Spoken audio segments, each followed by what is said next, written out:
always hard to know when to get started in these, but I'm gonna actually just gonna go ahead and kick us off since I just have some housekeeping notes for us to go through. So, hey everyone, thanks so much for joining us today for today's webinar on the market's ROI of organic transition for dairy farmers. We're really excited to have you for the next hour. So, thanks for joining. My name is Vivian, and I'll be the host of today's session, but I'll be passing off the mic here shortly to Taylor, who will be moderating the series. So yeah, just before we get started, just a few housekeeping notes and some background information about us. So I work on the consulting team here at Rodale, and I'm part of the markets team supporting organic farmers, those transitioning and those who are curious about organic production through their transition to organic practices through identifying markets and connecting with buyers. And so the markets team at Rodale Institute has partnered with the Organic Trade Association to grow the organic marketplace via TOP. And TOP is the Transition to Organic Partnership Program. And it's a network assembled by the USDA's National Organic Program to help conventional farmers transition to organic. And TOP offers a range of benefits, including mentorship programs and development grants and technical assistance. So, my PowerPoint will, oh, there we go. So today's session is supported through the United States Department's Agriculture Transition to Organic Partnership Program, and that's administered by the Agricultural Marketing Service National Organic Program. And if you're interested, you can learn more about it at this website here, organictransition.org, and you can see the other events that we'll be hosting throughout the year. And here you can also see the past events of virtual webinar series we've hosted. So if you're interested in the vegetable operations series or the livestock, those are uploaded at the website. And so today's session is the first of our virtual event series focused on organic markets for dairy operations. And so this webinar conversation today is focused on the farmer perspectives through the lens of markets. Next week, we'll be talking about buyer perspectives. And then the last week will be an open Q&A session to answer any remaining questions that you might have. So please feel free to use the Q&A box to ask any of your questions. That just helps us keep the questions a bit more organized than the chat function does. And if your question doesn't get answered today, please don't worry. I'll be making note of them all to make sure that we do cover them in that last session. Okay. And lastly, this webinar is being recorded, and so it will be shared out after as well. And I think that's all my not so fun notes. So I will introduce Taylor. We are super excited to have her moderating these series this month and very grateful that she'll be here. And so Taylor used to help run a small producer processor dairy in central North Carolina for over 7 years. And during that time, she created new gelato and soft serve products that were sold into direct to consumer retail and food service markets. And now she works for a national food service distribution company where she supports farmers and artisans access larger institutional markets. And she still engages in many dairy fun opportunities. And so, yeah, thank you so much, Taylor. Yeah, thanks so much, Vivian. I'm really excited to be here with Chris and Haley to talk about organic dairy. I did want to express as we get started, we're here to hear the opinions from Chris and Haley, but should I express any opinions, they're not the opinions of my employer, FreshPoint. So just to cover that up top. And we'd like to start with some introductions. So I'll turn it over to Haley to talk a little bit more about Painterland Sisters and your work. Thank you, Taylor, and thank you everyone for joining. I don't know if you've ever heard of Painterland Sisters. Painterland Sisters is an organic skyr yogurt. You can see my sister and I holding some of the yogurts in our hands. These are single serve, and now we have multi-serve. We'll go into that in a little bit. So you can find our yogurt throughout the country in every single state, and it's growing. It's one of the fastest growing yogurt brands right now. So how did we get here, and why are we talking about dairy? Well, I'm a fourth generation organic dairy farmer in the rolling hills of northern Pennsylvania. On the left here, that's our dad, and my sister and I were overlooking our home farm. I still live there today. This is where we headquarter our company. Our farm is a diversified organic dairy and crop. So all the cows are very much crossbred. We are big milking shorthorn family, linebackers, Jersey cows.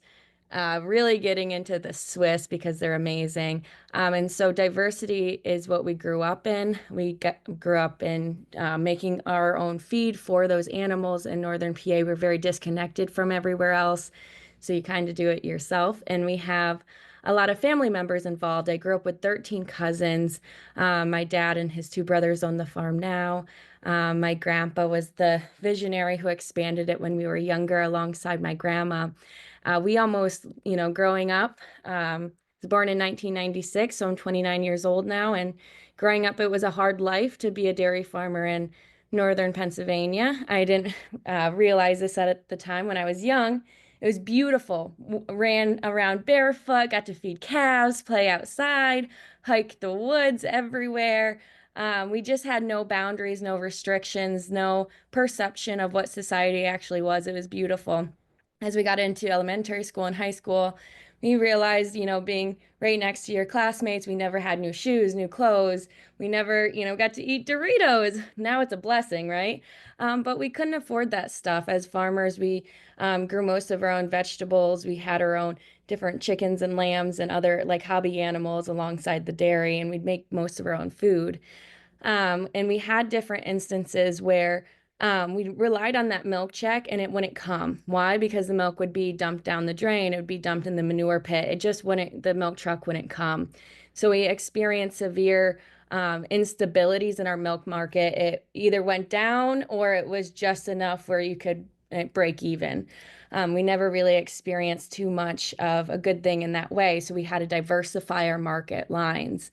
It started getting out into the world. We went to college and we realized that people don't know who farmers are. They aren't connected with them. And so people started falling in love with our farm. We would share with them and they wanted to see more. Again, this was the time when PETA was crazy and no one really wanted to know about dairy farmers. And these were my friends that I met in college from New York City. And they're like, tell me more about dairy. So there was a huge problem. Dairy farmers weren't making enough money. I felt that, and consumers were disconnected. So we made it our mission, if you go to the next slide, to connect consumers with the direct source of their food, the American farmer. We wanted to secure our own destinies and make our own milk market. And so we thought, what product can we do that? We studied cheese and other different products. We settled on yogurt because it is something people eat every day. We have 350 cows. And then we realized we had to support all of our neighbors as well. And so it needed to be a product that if the milk co-op got shut off tomorrow, we could take it over. So Painterland Sisters sold its first cup of yogurt March of 2022. In 2018, we received $7 a hundredweight, which is overflow conventional pricing for organic milk for 3 months. No one wanted to buy our milk. We called everyone, hundreds of different groups, all the way to Wisconsin, to Florida, to New England. I mean, how are we going to get milk there anyway? But we asked and we begged, and no one would take our milk, including Organic Valley. And then so we launched the yogurt line March of 2022 after planning for 3 years. 6 months after we started, our co-op went out of business on Labor Day weekend. They gave us a 2-day notice. At that time in 2022, what happened in the dairy industry is the milk market started coming back up. And so actually co-ops were bringing on new farms. We kind of got to pick who we wanted. We weren't large enough to use all of our farm's milk yet. We were only producing once every 3 weeks. We needed to produce 3 times a week in order to use all of our farm's milk and the other farms. And so now we are a proud Organic Valley farmer. We're currently using 5 out of 6 milkings every 2 weeks. So 100% 1 week and 2/3 of the milk the other week. We use 4 truckloads of milk right now per production. We're producing 2 to 3 times per week. We're working with over 30 dairy farmers, and our goal is to use all of their supply to bring stability to the market. So if something happens, we can be that voice. We're transcending that if you go to the next slide. By telling our story and convincing consumers, know a farmer, ask them what they're doing, hear them out because they're doing amazing things. We use the yogurt as a conduit for our greater mission to bridge this gap. And so the yogurt itself is very nutrient dense. It has 4 cups of milk, one of the most nutrient dense yogurts on the shelves. I didn't like yogurt, so we needed to make something that I would personally consume, which has all the goodness of milk in it. 21 grams of protein, billions of probiotics. It's a double cream product when, you know, cream was not trending at the moment. It's a lactose-free line. 68% of consumers have a lactose sensitivity. We didn't want to give them another reason to not consume dairy. And again, 13 essential nutrients just because milk is awesome. We have these different certifications and heavily rely on the USD organic to be our tried and true resource to fall back on in order to really build that consumer trust and awareness. And here you can see the 2 different sizes. You can go to the next slide, please. And we like to tell the story as we, you know, the yogurt connects us to the consumers, gives us this platform. We utilize social media and other marketing techniques like going to events, going to in-person, this webinar right here, to tell them why nutrient-dense food is important, to advocate for the farmers, to hear what they're doing, why organic farming is important, why grazing cows are important, and really what we believe in.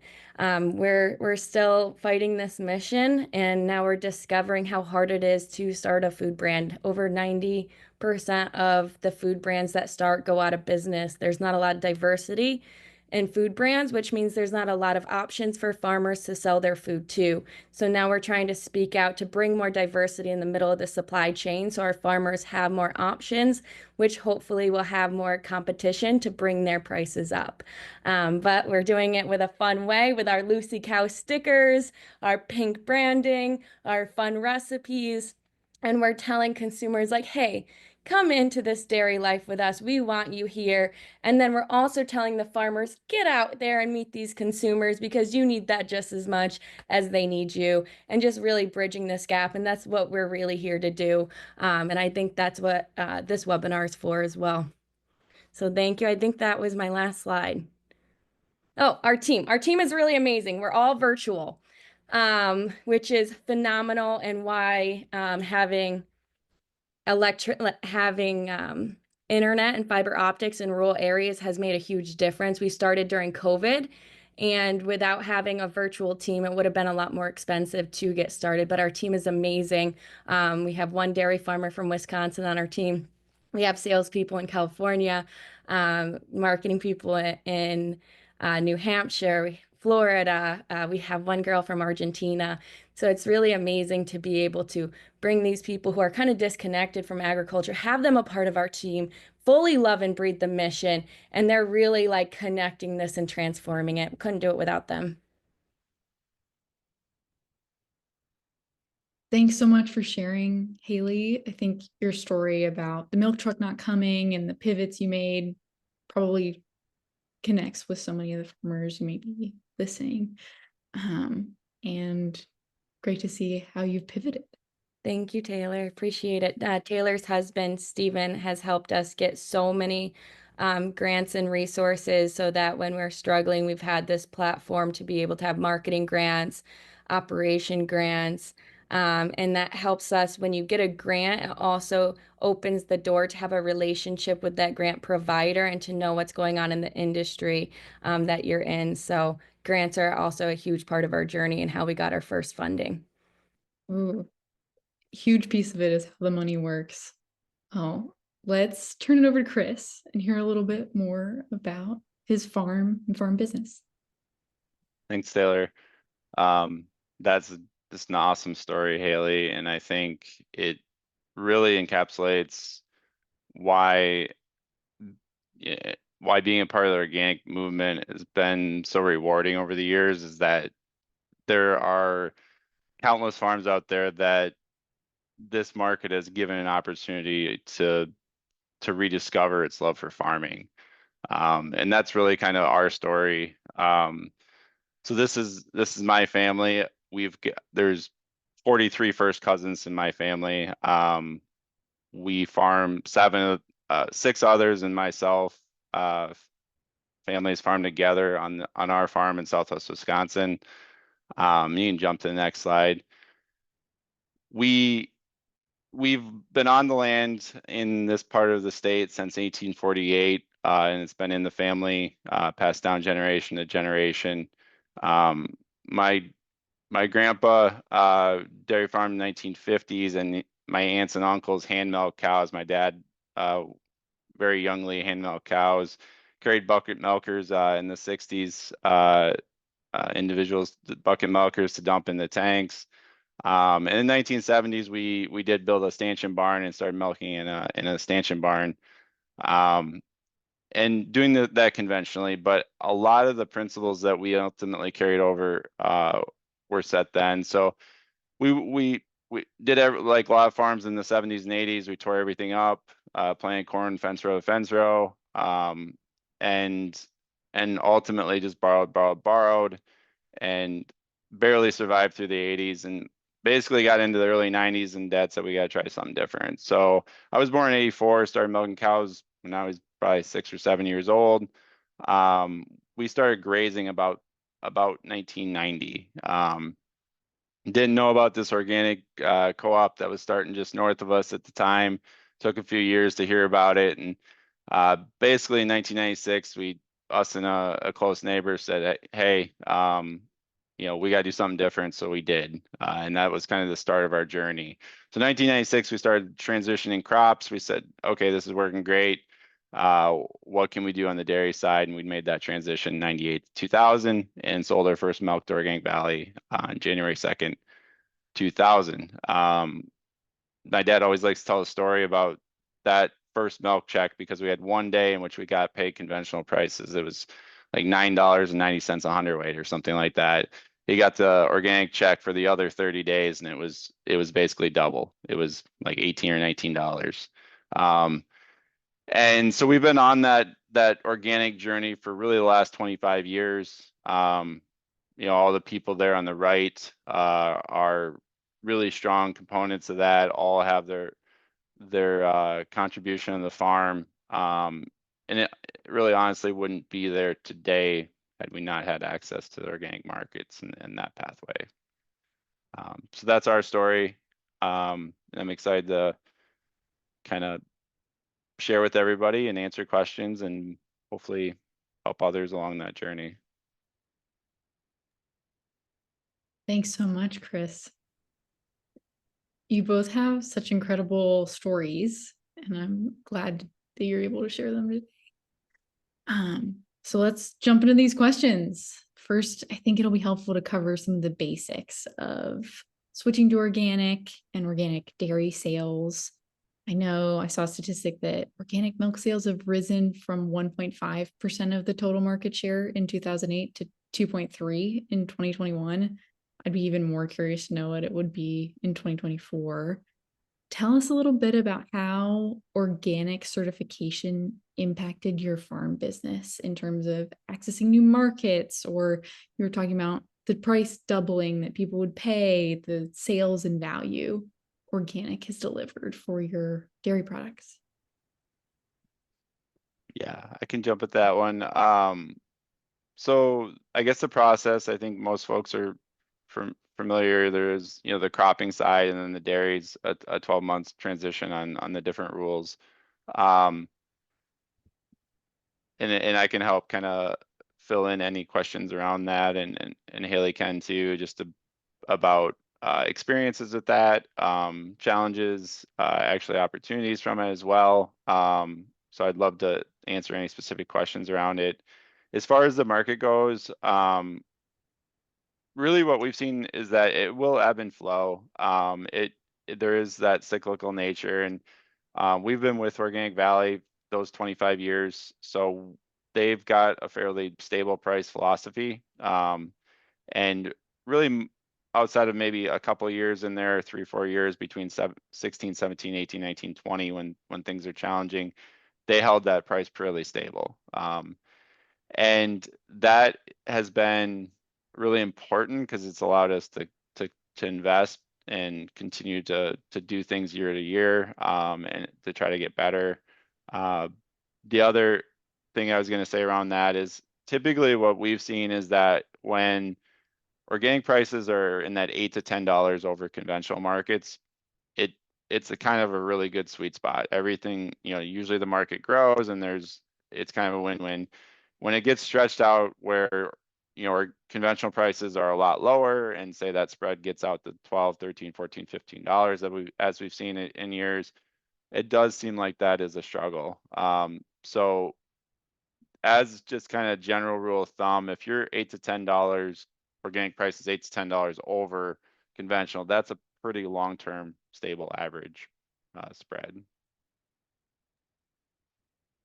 I can add a little layer as well. Farm side, when we switched to organic in 2006, it actually took us hardly any time because we could prove that we weren't using chemicals since like the 90s. So that was pretty cool to see. Like what we were already doing was pretty much organic, and then we had the certification to prove that and get paid for that. So I always encourage different farmers I meet.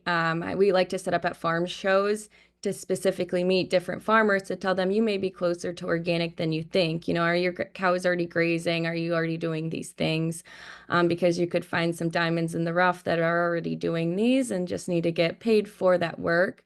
So that's pretty cool. And then when we switched to organic, we're kind of in the hay belt, northern PA. It's all that grows very well there, that and cows on the hills.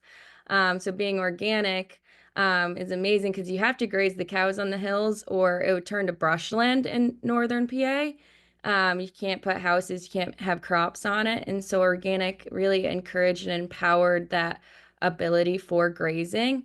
But it also it amplifies that so conventional grazers can still have those resources to understand better grazing as well. So I think that's amazing. And then organic hay in our area helps fuel those other dairy farmers that maybe have short access to hay. So we got into the hay market. With the hay market comes mulch hay. In Pennsylvania, we have a lot of mushroom farmers. So the organic mulch hay market really helped us as a dairy farm balance out when the milk checks were becoming a little unstable. We'd sit on that mulch hay and sell it down to those mushroom farms. And we always raised our beef cows up because we live so far north. We'd rather take a pot belly full of 3-year-old raised beefers that have been on the land for 3 years. Well, until recently, because the market's too good not to sell them as calves. But traditionally we'd sell the beef as the 3-year-old cows. So that was cool because Jack Links we're buying organic versions, and we're really looking for those dairy lean steers. And then getting into the yogurt side of things, organic has made a huge difference when we're pitching into buyers. It differentiates our product more than others and makes it a big difference for consumers because then they trust it more because they have that certification to lean back on. The only problem that I just want to actively say is, when you're looking at organic to conventional on the shelf, it doesn't have that as big of a price difference as it does on the farmer level. So food brands, a lot of times, you have to dilute your organic out, or you get told, hey, that's too high of a price. You have to lower your price. And so just making it a normal thing that, hey, organic, keeping the nutrients intact, you may have a higher price product, but you should be getting more bang for your buck. It should be more cheap per nutrient a lot of times, especially if you're choosing those nutrient dense processing options, which then makes consumers want to come back more because if you're keeping the nutrients in, even if it's more expensive per one product, they're getting more bang for their buck. They're going to come back because it tastes better too and they feel better. So organic is that wholesome approach where it'll come back around, right? They won't say, oh, I want to buy a cheaper product and then I didn't like that. I'm not going to buy that again. Usually with those nutrient dense organic products, your retention rate for your consumers is higher, which then brings more stability for farmers. Those are some really interesting points, you guys, especially about some of the other revenue streams, selling compost for mushroom farmers, beef. I know Chris is doing that. And I wanted to talk a little bit more about obstacles what are those obstacles and challenges to transition to organic? It sounds like some people, it might be easier than they think. And if you could share some keys to what would make a successful transition. Chris, would you start?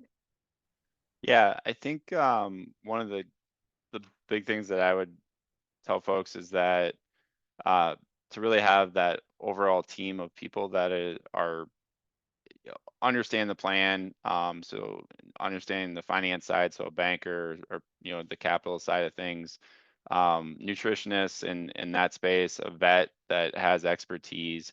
So having some people that if you're haven't been in the space, or maybe if you've grazed but you haven't necessarily fed for organic rations and some of that stuff, having some expertise around that. The financing side, just making sure that there's an understanding of what the transition looks like.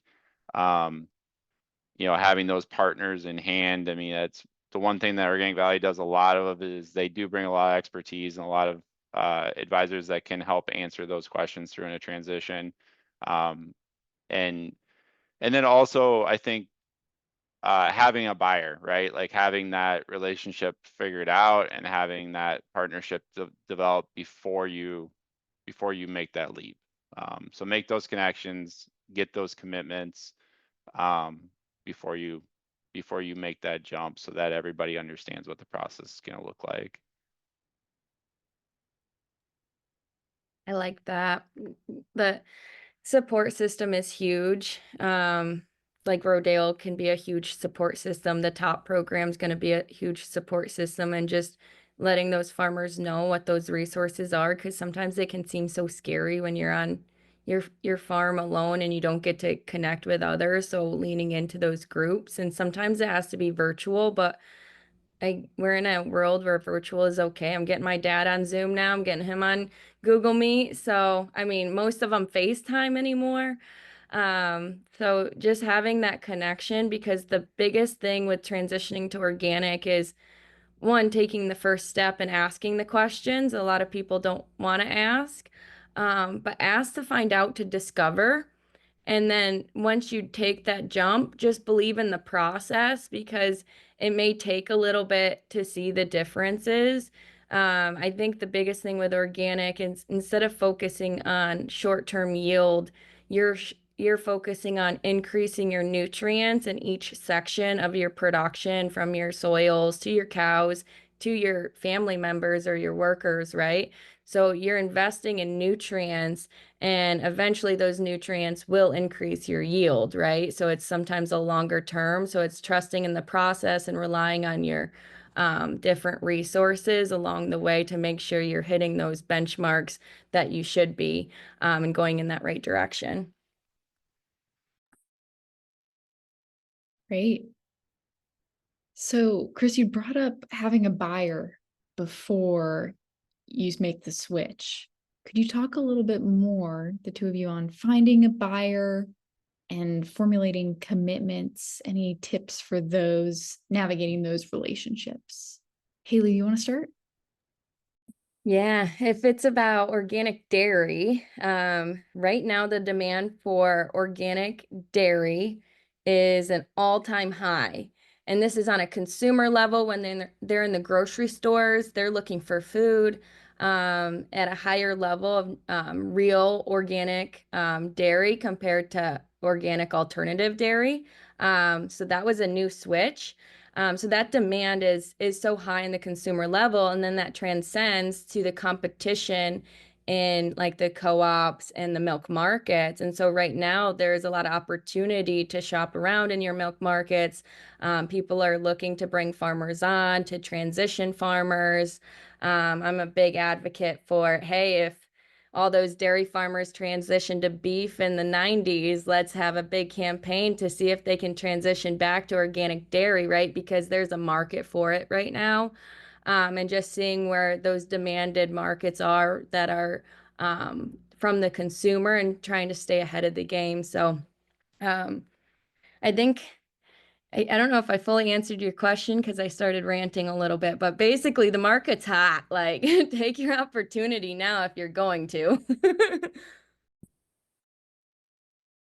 Yeah, I think I'll kind of piggyback on that. I mean, we are seeing like a really strong demand market. The other thing that there is, you know, what the landscape looks like is that there's not a lot of farms transitioning. So supply growth is fairly constrained. So I do think there's a unique window here um, where farms that are interested in transitioning are going to have a good market access. You know, I think that this organic premium is going to very well be there or for the long run, because that consumer demand is so strong, and there just is a, you know, there we've run through I think a lot of farms that have transitioned already, and really a smaller pot of farms that are left to make that consideration, that would actually are serious about maybe making that leap. So I think there's a lot of opportunity there for farms that are looking at it. And I know just within our co-op, they're really, you know, they have a growth orientation mindset. So they want to grow supply, they want to expand markets, and they really are looking for farms that are excited to make that leap. And um, so and there's a lot of other buyers out there. I can't speak to all the details to them. But unofficially, like Organic Valley pays a premium for farms during their transition period as a resource. They do provide technical assistance. Um, I think the premium is $3.50 over conventional pay prices for the year of transition for that OV. But the one thing I would say is really, you know, any buyer that you work with, and there's some really good organic processors, marketers in the industry. Um, there's also some that are a little bit, you know, less reliable and have different histories. So make sure you do your due diligence and don't just necessarily pick the highest price. Work with somebody that's got a strong history of supporting family farms and ultimately are going to be there in 2 or 3 years when you get to that transition point, or whenever that may be. Maybe it can be sooner, like Haley alluded to. If you're doing a lot of things already, it can be a lot simpler transition. You know, if you're starting from a you know, a further step, it can be a longer transition, but don't necessarily let that deter you either, because I do think there's a lot of opportunity there. Yeah. I really liked what you said, Chris, and that is so true. Like, it's so easy to hop on a trend, but make sure that trend is, you know, has a credible history, because sometimes it makes more sense to accept a lower pay price to make sure that stability is there in the future, or you know what you're getting into. The other piece that I liked that you said is and it reminds me of Organic Valley right now in the landscape that's going on. I don't exactly know where all the funds are, but there's a lot of there were a lot of funds to help farmers have activations on their farm to increase solar, to increase their grazing activity. Grazing is a requirement of organic, to make it more intensified or just get started, to put fence posts up, training programs for the farmers. There's free ones out there, like dairy grazing apprenticeship program actually gives apprentices on the farm. So then these new transitioning farmers can get connected with a senior farm mentor and learn about grazing, about dairy farming, about finances if that's what they're into. And so you can connect there. And then there's training manuals for those farmers on what's required when raising calves and those different requirements. So there were a lot of resources out there. So even if you were, you know, conventional, you're on the path to get to organic, maybe you're getting that up and increased price, you can also supplement by improving your farm right now through some of these programs. I don't know which ones are out there still, so we'll have to lean on Rodale to help us navigate that, but they're amazing. Great. It's good to hear about some of those organizations. I hear some questions coming in through the Q&A. I guess I see them, I don't hear them. But if I don't get your question during this, we'll have a few moments at the end for Q&A for me to ask those. We're talking about partnerships and ways to access those resources. In particular, what are the organizations you've partnered with? I'm hearing Rodale, some of the chat saying PA Department of Ag, anybody's Department of Ag resources. Who have y'all leaned on heavily to resource your farm, both in production or with finances? Yeah, I can go first. A lot of people ask, like, how did we get that? How did we get there? How did we get our yogurts in all 50 states? How did we even get started? How did we get the idea? Like good farmers do, we talk and we rely on our industry. And so I'm a big advocate. Don't be afraid to get vulnerable. Ask what you're looking for. The worst thing that's going to happen is you're going to get an answer that you can decide not to listen to, right? And so when we were first getting started, we asked. So we went to our local community, agriculture community, and said, how do we, what dairy product should we launch to use all of our farm's milk? How do we get sales with that? And, how do we get the certification? How do we get the nutritional panel? And so the Farmers Connect, the very first organization we got connected with was the Center for Dairy Excellence based here in Pennsylvania, but they also help other groups. They helped give us our first grant. That grant gave us access to a professional consultant that helped us write our first business plan. It was a 125-page business plan that we could then turn around to our family farms bank and present that to. So without that grant and that group, we wouldn't have had the connection. And then when we had the yogurts funded by that loan we secured, we needed sales. And so we took those yogurts to the board meeting of the Dairy Center of Excellence, to the Farm Bureau, and asked them, how can we get sales? We have this product now.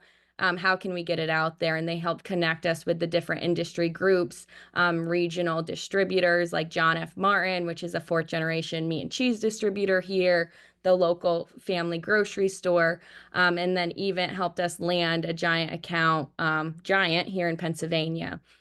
And so those were the first two we started with, as well as PASA, Pennsylvania Sustainable Ag. They were the first trade show we ever went to. And then we connected with Stephen Yersary on this call. Stephen's Unlimited helped us then secure more grants because we recognized the value in it. The food export group, they actually give funds so that we can set up at trade shows and be there. I think they also have funds if, farmers or different industry want to go to those trade shows. The Northeast Dairy Innovation Group, they also have funds. They have on-farm funds to help with environmental, animal, increasing like animal and efficiency and that kind of thing, or value-added funds to help you launch a new product on your on-farm program. It has to be rooted to the farm, though. Those are just a couple that we named. The Trees for Grazers is amazing. Rodale, we're really just starting to connect with on the education side because it's so important to tell your story and to get out there and to connect with other people. That I could probably go on and on. So if there's someone you're specifically looking for, then I can help more. And then again, leaning into the co-op, Organic Valley, they're the largest organic co-op in the country. Being a part of their group gives you access to other opportunities like meeting farmers, doing pasture walks, going to DC to advocate for what you believe in or the change you want to see made. Rodale has a farm day, a field day. So then a lot of these people that I'm mentioning, like people at the Department of Ag, people in Team Pennsylvania, they're showing up at this field day. They're showing up at a lot of these events that I said, and it starts to cross over. Yeah, I think I won't add too much to that. Haley really covered that really well. I was gonna add that like state extension or research groups. It varies by state, but I do know, like in New York, Cornell's a phenomenal resource, especially on the crop production side.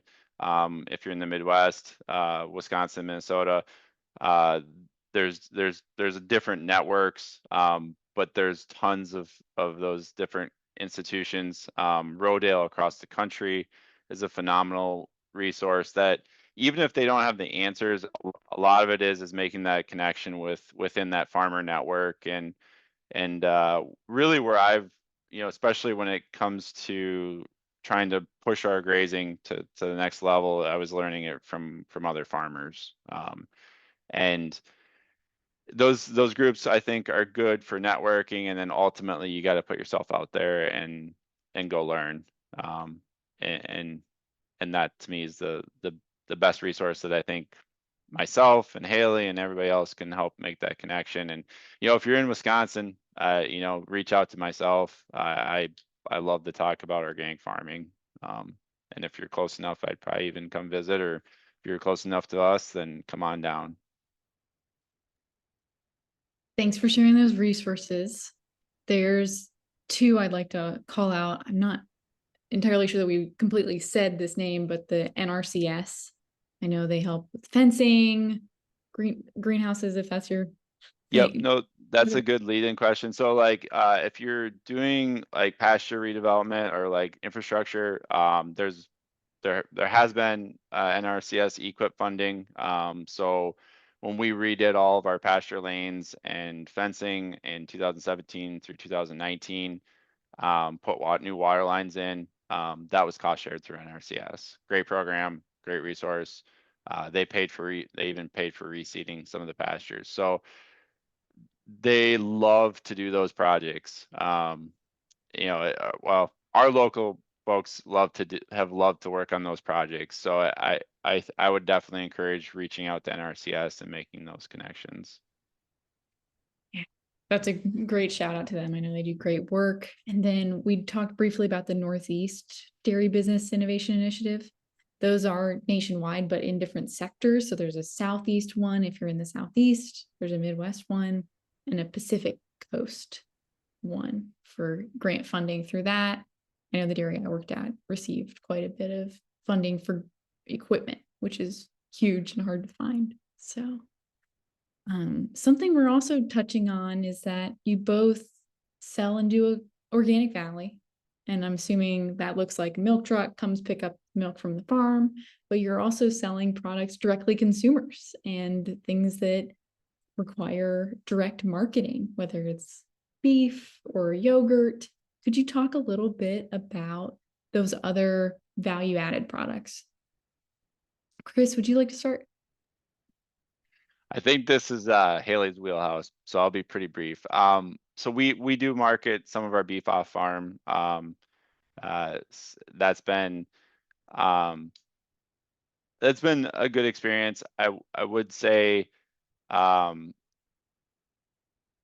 it is not necessary. There's a lot of challenges to it. I feel like we've learned a lot in the process, and building that market out, it takes time and effort and a lot of dedicated effort. So if you're good at it and you like that stuff, definitely there's a lot of opportunity to lean into in that space. If you are a farmer and it's not your thing to do marketing, then find those partnerships that can offer that for you. Is what I would, from my personal perspective on that.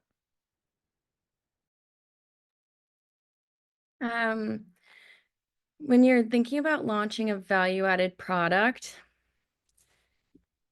and you're thinking about your farm, you should be thinking about your future and your lifestyle.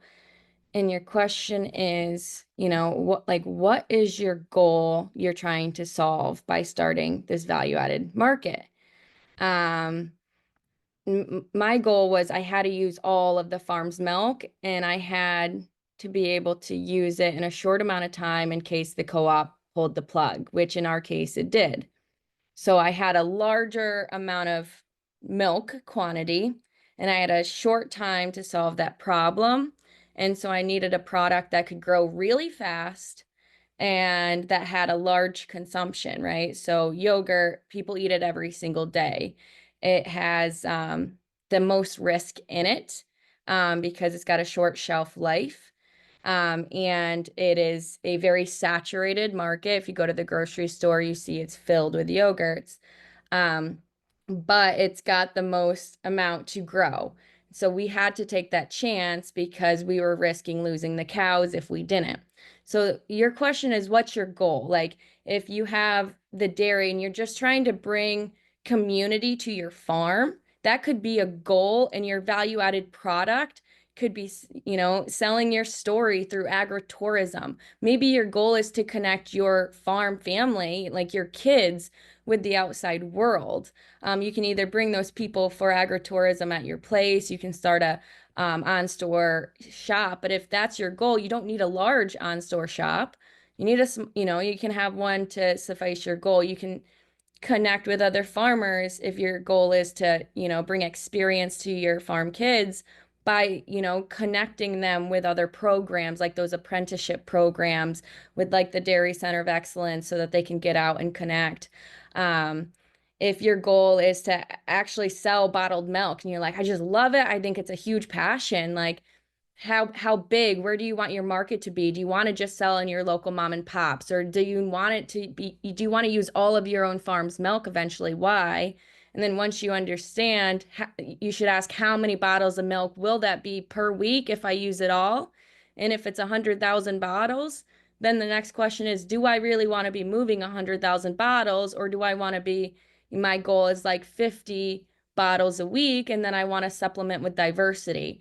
And so just really like think through those questions. That's what we had to do. It took us 3 years of planning before we settled on our value-added product. And you can dabble and you can try on a smaller end and you don't have to think it out as much. But if you're going to launch something a little more large or intentional, cash efficient, or it's going to take a lot of your family members' time, take a little bit of time to plan that out and use those resources to do it. And if you do launch a product, then in like our state has a program called PA Preferred or PA Preferred Organic, which is a certification. A lot of states have different certifications that you can lean into to be appreciated regionally and recognized, and to build your connections out there. So that's a lot what I have to say. And get on social media, because even if you're just direct marketing what you're already doing with those beautiful cows grazing, market that, because the world needs to see it. And the powerful thing, you know, we got mocked at a lot by the older my dad's generation. He'd, you know, pick on us being on social media or sharing those frilly pictures of the cows. The world needs to see that most people aren't farmers, most people don't have chickens. So empowering the 4-H and the FFA, and even yourselves, to share and direct market what you already have going is a beautiful thing. However you do it, you can make your own postcards and send them out to different family members. Just market what you're doing because it's beautiful. It is beautiful. Love that. Chris, I have one specific question for you. I know that you've worked on carbon offsets or carbon credits. Could you talk a little bit about that revenue stream? Yeah, I think especially for a farm that's, you know, maybe on the other spectrum, not like as close to organic yet. Maybe they are more of a traditional corn soybean rotation and maybe a little bit of hay or whatever. The transition process and the practices that often are adopted in organic rotations and cropping side, when you make those practice changes, a lot of them align with carbon programs. So there is definitely a pot of money there that if you're like, well, you know, I'm concerned about financing this my first 2 years to the crop transition and then that year for the dairy transition, what can I do to generate some additional revenue? And I would strongly encourage looking at those markets and those additional pay for practices.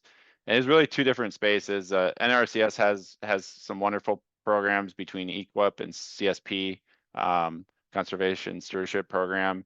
Don't remember what EQIP acronym stands for, but those two programs have pay for practices. And actually, if you're not you're not overlapping into like Climate Smart and those things, you can still participate in those programs and work with like an Indigo or one of the other many carbon sequestration credit companies that are out there to get paid for some of those practice changes. But it is critical to do that fairly early on in those practice changes, because like for our farm, we've struggled to unlock a lot of that on land that we've been managing organically for 20, 30 years. But land that we've transitioned, say in the last 5 to 10 years, we've been able to unlock a lot of carbon opportunity because we're coming from a fairly low base into those organic practices. Thanks, Chris. So I'd like to transition us to answering questions from the chat. Well, from the Q&A. One of them is about the constraints to meeting that high consumer demand we talked about for organic dairy. It sounds like timeline is part of that. Are there any other constraints you'd like to name? Chris, would you start? Yeah, I mean, I think it's a couple fold. They put in a new rule of 2 years ago that herds can transition a herd once, and after that, every animal has to be raised organically from gestation through birth. And it was a huge change for the industry in a positive way, because what it allowed, or what it ultimately prevented, is large, more industrial or organic farms from using a loophole that allowed them to raise animals conventionally during the first year of their life, and saving that cost on organic feed and organic transition. And that practice has been made illegal. So now all of a sudden it is harder for large farms to suddenly add a bunch of organic cows and flood that market. So I think that's a huge change, and for any farm that is looking to do it as a family farm and make this, their practice, I think it creates a lot less risk from getting flooded out from those large producers. So I think that's been a huge change, and I think it also is a constraint. So to kind of answer that question, it is constraining the market in a way that I think is limiting supply growth, and ultimately rewarding those farmers that are doing all the right things, and the ones that want to make that transition, incentivizing that. I think two things on the organic markets. So you mentioned timeline's a huge one. The other one is like the physical demandingness. Like I think it takes a little bit to get in that groove. Sometimes in the conventional world, you can set it up so you don't have to use as much labor, or maybe you have more people, but it's less physically demanding. Sometimes in our organic choices, it is more feasible to add a little bit more of your own physical labor than to add a new piece of technology. But that's, each farm can pivot and change, and it actually becomes kind of nice because when you're out there with the cows and you're physically moving, like a lot of grazers will physically move their electric lines, so that they can have fresher grass, better efficiency. Well, you actually get out there and you get to see your cows more. If one of them's kind of coming down with something, or there's something going on with the soil, you get out there more and you see it firsthand because your boots are on the ground. So it's a con and a pro at the same time. It's just something to talk about and think about, and it could be a positive life change. Um, the other constraint is hitting the trucking goal. So if you don't have a lot of other organic farmers around you that are producing the same thing, and your product has to be trucked together, like pooled together in order to hit the, trucking capacity, like dairy is a very good example. It's on average like 7 dairy farmers per truckload organic, on a truck. And so if you only have 2 farmers up in your area and you're 4 hours away, you might have to increase your neighbors or increase your own farms in order to be able to have an efficient truck.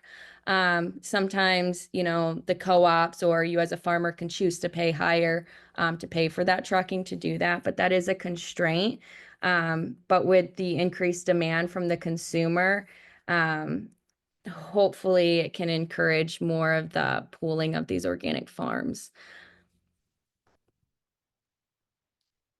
Okay.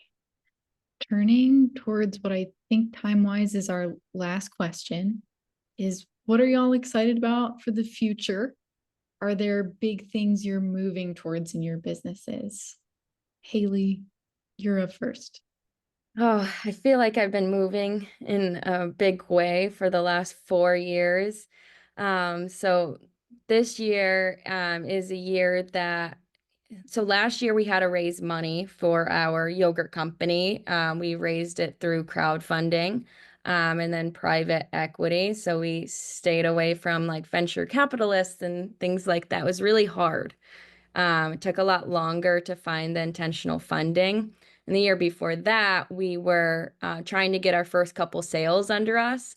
So this year, we have, you know, we have our funding in, we have our path to profitability, we have our sales. We're in all 50 states, like I said. We are in Publix now in Florida, Whole Foods National soon, and just different opportunities like that as we're growing, that the roots that we've put in the past year. So this year is a year of building our team and our structure. And then on the farm side, I really want to get our farm even more intentionally grazed. We had a consultant with Organic Valley that we're going to hopefully present something to our local county to increase our grazing on our farm. And that is the thing I'm the most excited about in the whole world. I love the cows. I love having the cows outside. That's why I started the yogurt company, because it wouldn't be a farm if the cows weren't outside behind my house. So to see that continually improve with the new information and advice and, the learning from other farmers, that's what I'm most excited about. So we have a bunch of farm tours lined up. And I'm going to hopefully be a grazing junkie, but I still have a yogurt company to run, and that's really taking off. And we're a part of the Organic Center of Excellence and PA Preferred Organic. So taking that and excelling it this year, and being that voice, and hopefully really working collaboratively together to make that be a real staple in everyone's household so they know what that logo is. Those are probably the three things I'm most excited for. Yeah, I think I'm excited for a few different reasons. I think broadly, organic milk demand, organic dairy demand is strong. And I just think that I was at a great conference yesterday just talking about what all the consumers are looking at and some of the health aspects of it. And I don't think that's going away. So I'm excited for the future of organic dairy. I think it's a growth market today. It's going to be a growth market tomorrow. I think 5-10 years, I think there's going to be opportunities there. So I think broadly, I'm super optimistic, and we continue to think forward on our farm of like how we do things to push the envelope. We're specific to our farm. We are transitioning the next generation. So it'd be the generation younger than me to have ownership in the farm and plan to make it their careers and their lives. And so I'm super excited about that. And we're looking at all different kinds of things. One of the enterprises we're looking at doing is partnering with a local institute, a local group that's doing research into perennial nut crops, hazelnuts and chestnuts, and developing germplasms for those. And we're looking at starting to incorporate that into our pasture system that we manage graze. So adding that overstory and doing that approach to get to see where we can expand the ecology and also the food production from those acres and diversify our business in the process. So I'm super excited about that. All good things going on. Thanks for your time today. I'm so glad to learn more. It's such a big topic to talk about, and talking about those obstacles as well. So thank you both. And yeah, and I'd like to close that if anybody has questions, hopefully feel free to reach out either through Rodale or directly. always willing to answer questions and help new producers transition.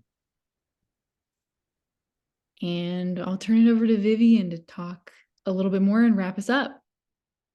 Thank you so much. And yeah, thank you, Taylor, for moderating such a great conversation. And thank you so much, Haley and Chris, for your awesome perspectives. And yeah, really thank you, Chris, too, for especially giving a little warm welcome to folks to reach out to directly, too. And yeah, I just want to say thanks, everyone, for joining us. Next week, we have the Buyer Perspectives call where Taylor will be moderating again. So if you want, come hang out with us again for another hour. We'll have someone from Organic Valley speaking, someone from Whole Foods Markets, in Stonyfield. So it'll be a pretty great webinar, and I'm really excited for it. And if you're looking forward to talking to Chris and Haley again, remember in 2 weeks, we'll have our advisor call, which is just an open Q&A session. So you can unmute yourself, ask questions, or in the registration, if you're more comfortable, you can type it in there, and we'll make sure to get those answers. Oh gosh, I'm getting it backwards. Questions answered. Oh my gosh. So yeah, thank you so much. It was great. It was a great hour. So I'm looking forward to seeing you all next week. Have a great day.